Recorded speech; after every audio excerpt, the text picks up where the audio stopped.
Sabe uma coisa? O mundo ao nosso redor está sempre mudando, o tempo todo, de jeitos fascinantes, e muitas vezes a gente nem percebe. Hoje, vamos usar estas lâminas para investigar os segredos por trás das mudanças que vemos todos os dias.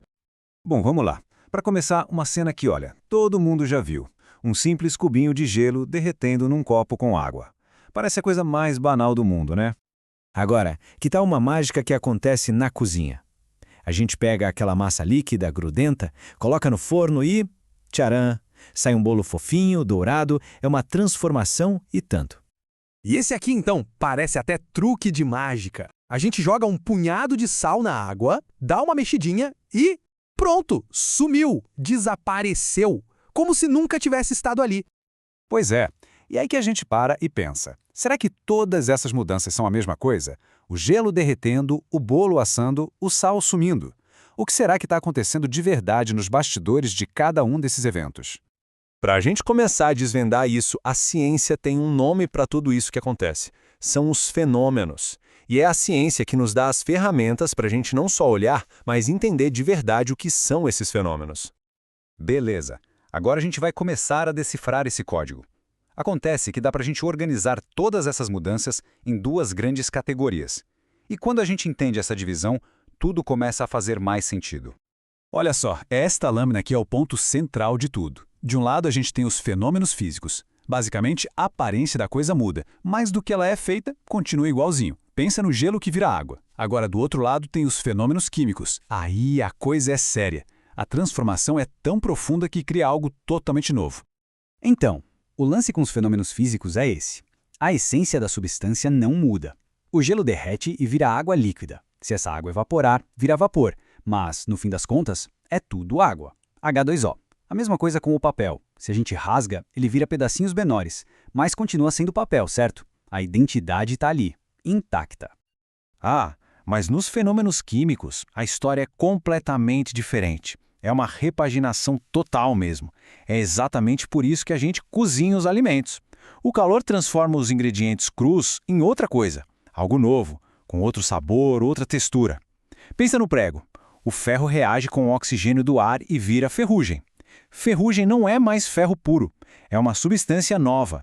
Aqui, o caminho de volta é bem mais complicado ou até impossível. E o legal é que a gente pode ser meio que um detetive da ciência. Para saber se uma mudança química aconteceu, é só procurar as pistas.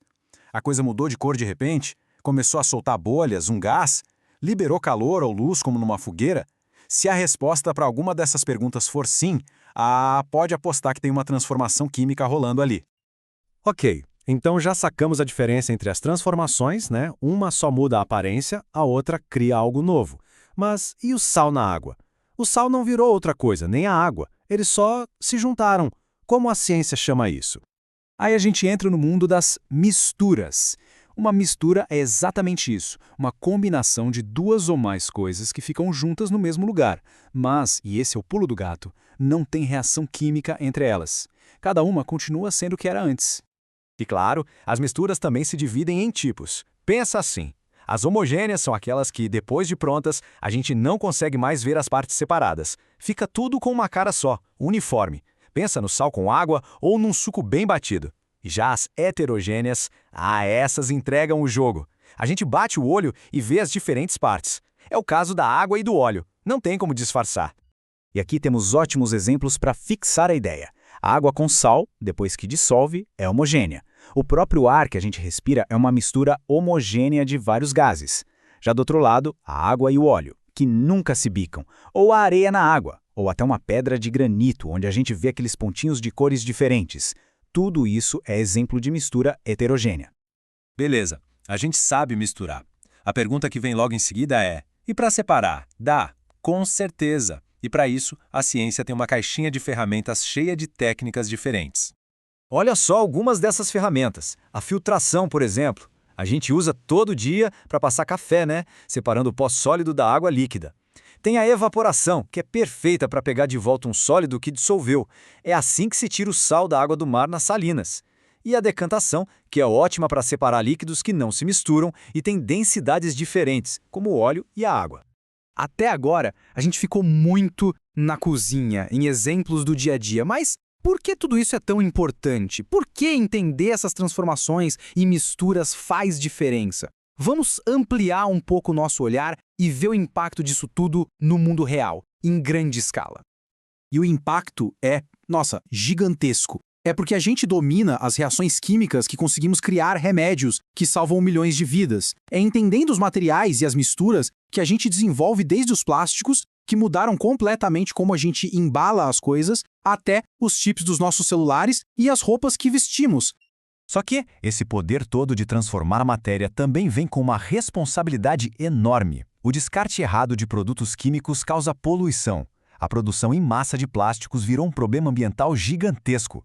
E a nossa dependência de recursos como o petróleo para fazer tudo isso, isso cria outros problemas. É sempre o outro lado da moeda, né? E tudo isso nos leva a uma ideia bem importante. Entender esses processos, desde o gelo derretendo até a criação de um novo material, nos ajuda a ver a conexão entre a ciência e o nosso cotidiano. E isso permite que a gente consuma e descarte produtos de um jeito muito mais consciente. E para fechar, fica uma provocação. Agora que as pistas foram reveladas, que as ferramentas foram mostradas, qual mudança que antes passava batido vai chamar atenção hoje? Na hora de cozinhar, de arrumar a casa ou só de olhar pela janela. A ciência está aí, em todo lugar. Basta a gente saber como olhar.